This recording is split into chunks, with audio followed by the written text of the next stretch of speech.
Barack Obama remarking on the Charleston shooting today, both expressing sorrow for the victims and then calling for more gun control.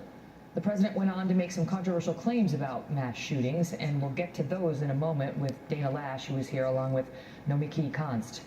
But before we do, the president's critics are already asking, was this the right message and the right tone at the right time?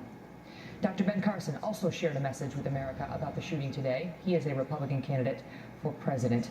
Dr. Carson, good to see you again tonight. And so, thank you. Let me first ask you that question, whether you think that was the right tone at the right moment from the president and from Hillary Clinton. Certainly not the tone that I would have adopted. I think we have to start going to the heart of the matter. The heart of the matter is not guns. The heart of the matter is the heart and soul of people. You know, this young man didn't wake up yesterday and suddenly turn into a maniac. Clearly, there have been things in his background, in his upbringing, that led to the type of mentality that would allow him to do something like this. And one of the things that I think we really need to start concentrating on in this country is once again instilling the right kinds of values, particularly in our young people.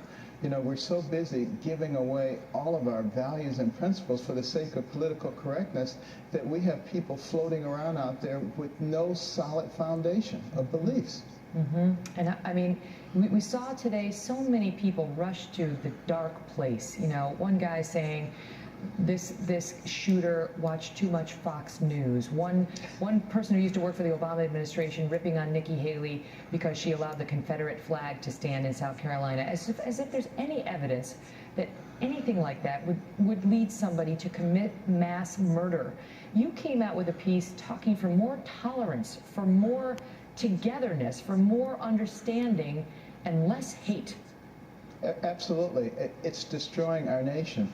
You know, we have a war on women, race wars, income wars, age wars, religious wars, anything you can imagine, we have a war on it, and we're giving people license to hate people who disagree with them, to try to destroy their lives, to even try to destroy them. This will have consequences in our society. And a house divided against itself cannot stand. It never has and it never will stand. And we have to recognize that this is going to destroy us as a nation just as fast as any of the other factors, and there are multiple of them that threaten to do the same thing. You wrote earlier, with external jihadist forces trying to destroy us, why would we aid them by engaging in self-destructive behaviors stimulated by hate? You know, it's a good point. We saw that after 9/11, we came together as a nation, and then we seem to drift right back into the red, blue, divisive, diminishing places. Well, I hope we, the American people, can come to the understanding that we are not each other's enemies. The enemies are those who are stoking the flames of division, trying to divide us into every category and weakening us as a society.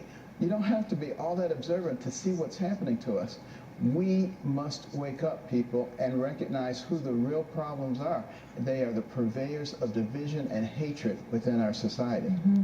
And yet, you know, what do you think this says, what we saw today, about the status of race relations in America? The president seemed to strike a tone suggesting this is indicative of a darker period in our history. The exact soundbite, actually we have it here, listen. The fact that this took place in a black church obviously also raises questions about a dark part of our history. This is not the first time that black churches have been attacked. Does it raise questions about the dark part of our history? You know, is it a broader commentary, do you think, on society today? Well, I think it goes back to what I was saying before. You know, we have succumbed to the purveyors of division in all of those different categories, including race. And it's going to be up to us, the people, to begin to focus on the positive things, on the things that we have in common, and stop listening to those who are stoking the fires of division. Have we made enormous progress in this country in race? Absolutely. When I was a kid, I mean, I remember all kinds of horrible things going on that don't occur now.